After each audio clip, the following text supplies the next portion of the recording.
సంపూర్ణ రామాయణం సులభ శైలిలో భరతుని ఆవేదన. అంతఃపురంలోని తన భవనంలో కౌసల్యాదేవి దుఃఖాక్రాంతురాలై ఉంది. ఆమె ప్రక్కన కూర్చొని ఉన్న సుమిత్రాదేవి కూడా ఖేద సముద్రంలో మునిగి ఉంది.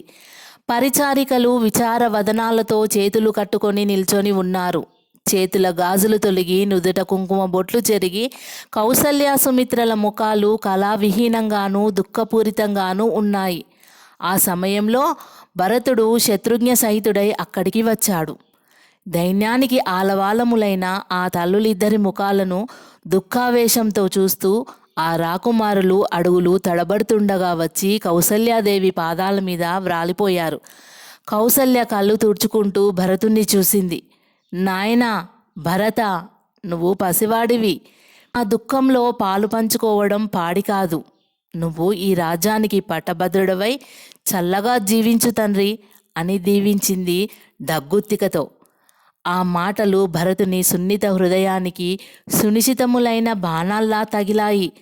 అమ్మా, నేను సర్వకాల సర్వావస్థల్లో శ్రీరామచంద్రదేవుణ్ణి శ్రేయస్సును కోరే భక్తుడను. నా శరీరాన్ని చీల్చి చూడు తల్లి. ఈ శరీరంలోని అణువణువు శ్రీరామ సేవకే అంకితమై ఉంది. నేను లేనప్పుడు జరిగిన ఈ విపరీత సంఘటనను, దారుణ ఫలితాన్ని ఇప్పుడే తెలుసుకొని కుమిలిపోతున్నాను. నన్ను దయతో క్షమించు మాత అన్నాడు భరతుడు దుఃఖిత స్వరంతో. అతని మాటలకు సుమిత్రాదేవి చురచురా చూస్తూ, మన్నింపులు కోరడానికి కూడా అర్హత ఉండాలి భరత.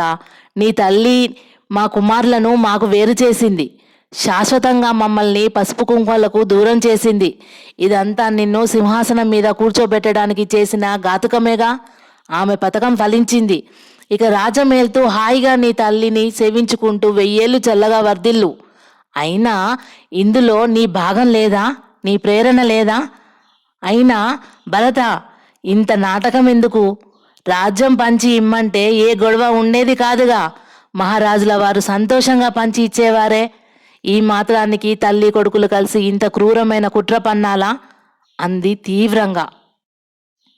అమ్మా అమ్మా, ఏమంటున్నావు తల్లి? ఈ కుట్రలో నాకు కూడా భాగముందంటున్నావా? ఈ ఘోరాన్ని నాకు అంటగడుతున్నావా?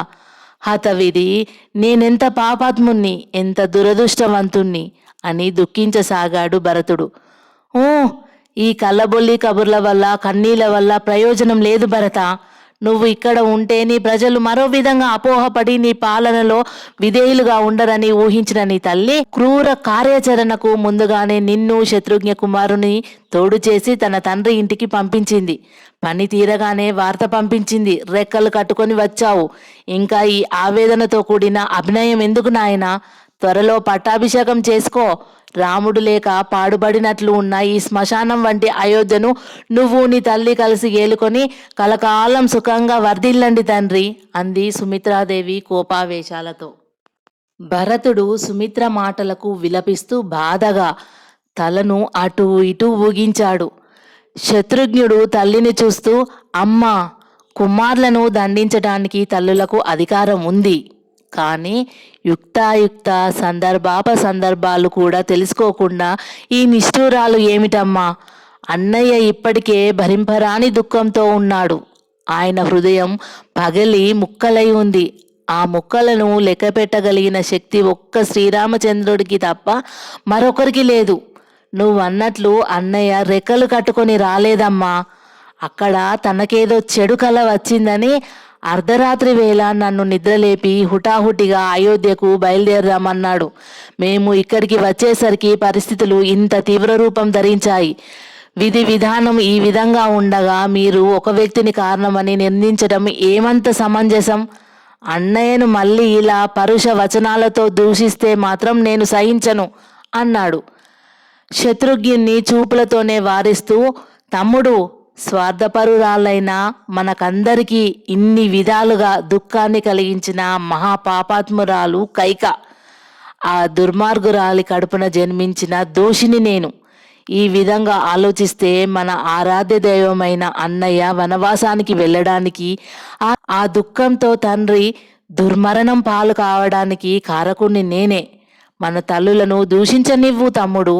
మన ఇద్దరు తల్లులే కాదు, రాజబంధువులు, రాజోద్యోగులు, మంత్రులు, రాజధాని పౌరులు, రాష్ట్ర ప్రజలు అందరూ నన్ను దుమ్మెత్తిపోస్తూ దూషించినా నేను సహించడానికి సిద్ధంగా ఉన్నాను అన్నాడు భరతుడు దుఃఖ విహ్వలుడై. అదే సమయంలో, నాయనా భరత, శాంతించు తండ్రి, దుఃఖోన్మాదంతో నీ తల్లు ఆడే నిష్ఠూరోక్తులను మనసులో పెట్టుకోవద్దు. నువ్వు మీ అన్నగారి పట్ల ఎటువంటి భక్తి ప్రవర్తులు ఏర్పరచుకొని ఉన్నావో మాకు బాగా తెలుసు అన్న మాటలు విని భరతుడు తలపైకెత్తి చూశాడు. అప్పుడే అక్కడికి వచ్చిన వశిష్ఠ మహర్షి విచారవదనుడై నిల్చొని ఉన్నాడు.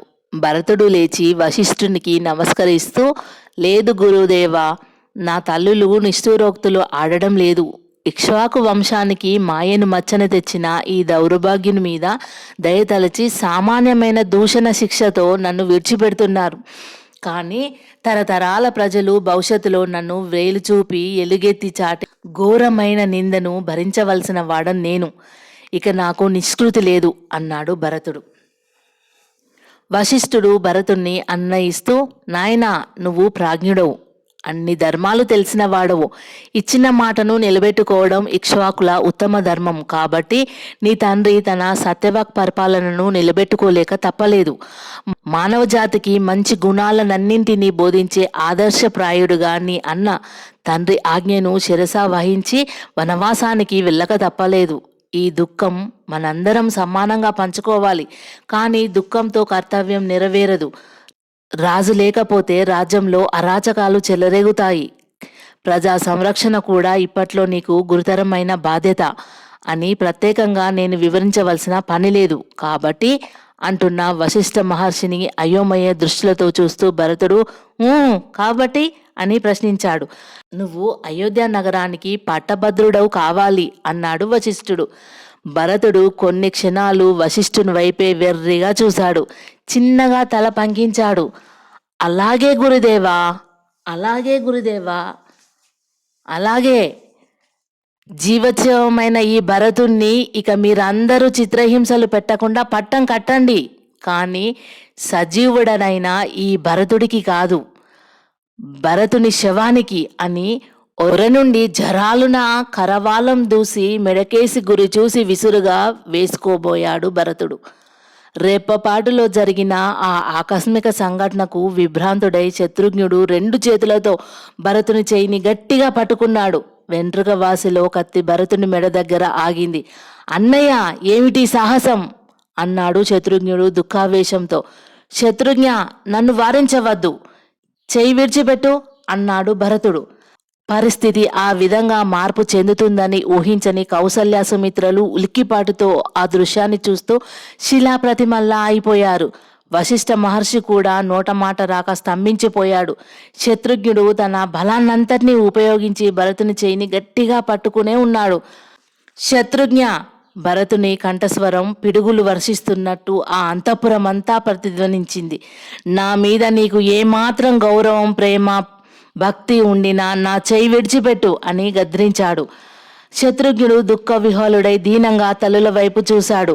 అప్పటికే భరతుని మన ప్రవృత్తిని క్షుణ్ణంగా అర్థం చేసుకున్న కౌసల్య సుమిత్రలు భరతునికి 2 వైపులా వచ్చి అతన్ని పొదివి పట్టుకున్నారు. కుమారా, ఇప్పటికే కొండంత దుఃఖభారంతో కుమిలిపోతున్న నీ తల్లులకు ఇంకా పిడుగుపాటు వంటి దుఃఖాన్ని కలిగిస్తావా? తండ్రి, మా అవివేకపు మాటలను మనసులో ఉంచుకోకుండా శాంతించు నాయనా. అయినా నాకు రాముడు నువ్వు వేరువేరు కాదు, ఇద్దరూ ఒకటే అంది కౌసల్య. పెద్ద తల్లి తన పట్ల ఆ విధంగా వాత్సల్యాన్ని ప్రదర్శించగానే భరతునిలోని దుఃఖావేశము కొంత ఉపశమనాన్ని పొందింది. అప్రయత్నంగా అతని చేతుల్లో ఉన్న కరవాలము కిందికి జారిపోయింది. శత్రుఘ్నుడు భరతుని చేతులు విడిచిపెట్టి కింద పడిన కత్తిని తిరిగి తన ఒరలో ఇమిడ్చాడు. అమ్మా, ఈ పాపిష్టి జన్ముని మీద ఇంకా మమకారం చూపిస్తున్నావా తల్లి అన్నాడు భరతుడు కౌసల్యను భక్తితో చూస్తూ. భరత, ప్రాజ్ఞుడవైన నువ్వు పామరులా దుఃఖించడం తగదు నాయన. ఊరట చెంది కర్తవ్యం ఆలోచించు అన్నాడు వశిష్ఠ మునీంద్రుడు. ఇప్పుడు నా కర్తవ్యం ఒకటే, వెంటనే వెళ్ళి నా అన్న రాముని పాదాల మీద పడి ఆ మహనీయుణ్ణి ప్రార్థించి అయోధ్యకు తీసుకువస్తాను. శ్రీరామ పట్టాభిషేకాన్ని భంగపరచానని గర్విస్తున్న కైకకు శృంగభంగం కలిగిస్తాను అన్నాడు భరతుడు దృఢ నిశ్చయంతో. భరత, నీ సోదర భక్తికి సర్వలోకాలు ఆదర్శప్రాయమైనవే. కానీ నీ అన్న సత్యవాక్ పరిపాలకుడు. నీ కోరికను ఆమోదించి తిరిగి వస్తాడా అన్నాడు వశిష్ఠుడు అనుమానంతో. నా అన్న సత్యవాక్ పరిపాలకుడు మాత్రమే కాదు మహర్షి, తమ్ములంటే ప్రాణంగా అభిమానించే ప్రేమమూర్తి.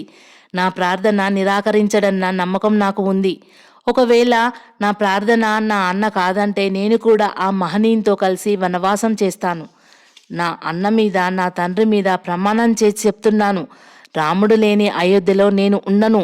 మా అన్నను తిరిగి తీసుకురానిదే నేను అయోధ్యలో పాదం మోపను అన్నాడు భరతుడు. సరే, ప్రయత్నించు భరత. అన్ని ధర్మాలు తెలిసిన మీ అన్నదమ్ముల నిర్ణయం ఎలా జరగవలసి ఉంటే అలా జరుగుతుంది అన్నాడు వశిష్ఠుడు. అన్నయ్య, మనం వెంటనే శ్రీరామచంద్ర వారిని వెతుకుతూ బయలుదేరదాం పద అన్నాడు శత్రుఘ్నుడు. భరత, కన్నకడుపు ఎవరిదైనా ఒకటే నాయనా, నీ తల్లిని కూడా దర్శించు అంది కౌసల్య. భరతుడు తలపైకెత్తి అటూ ఇటూ ఊగించాడు. అతని చూపుల్లో తీవ్రత తాండవ నృత్యం చేస్తోంది.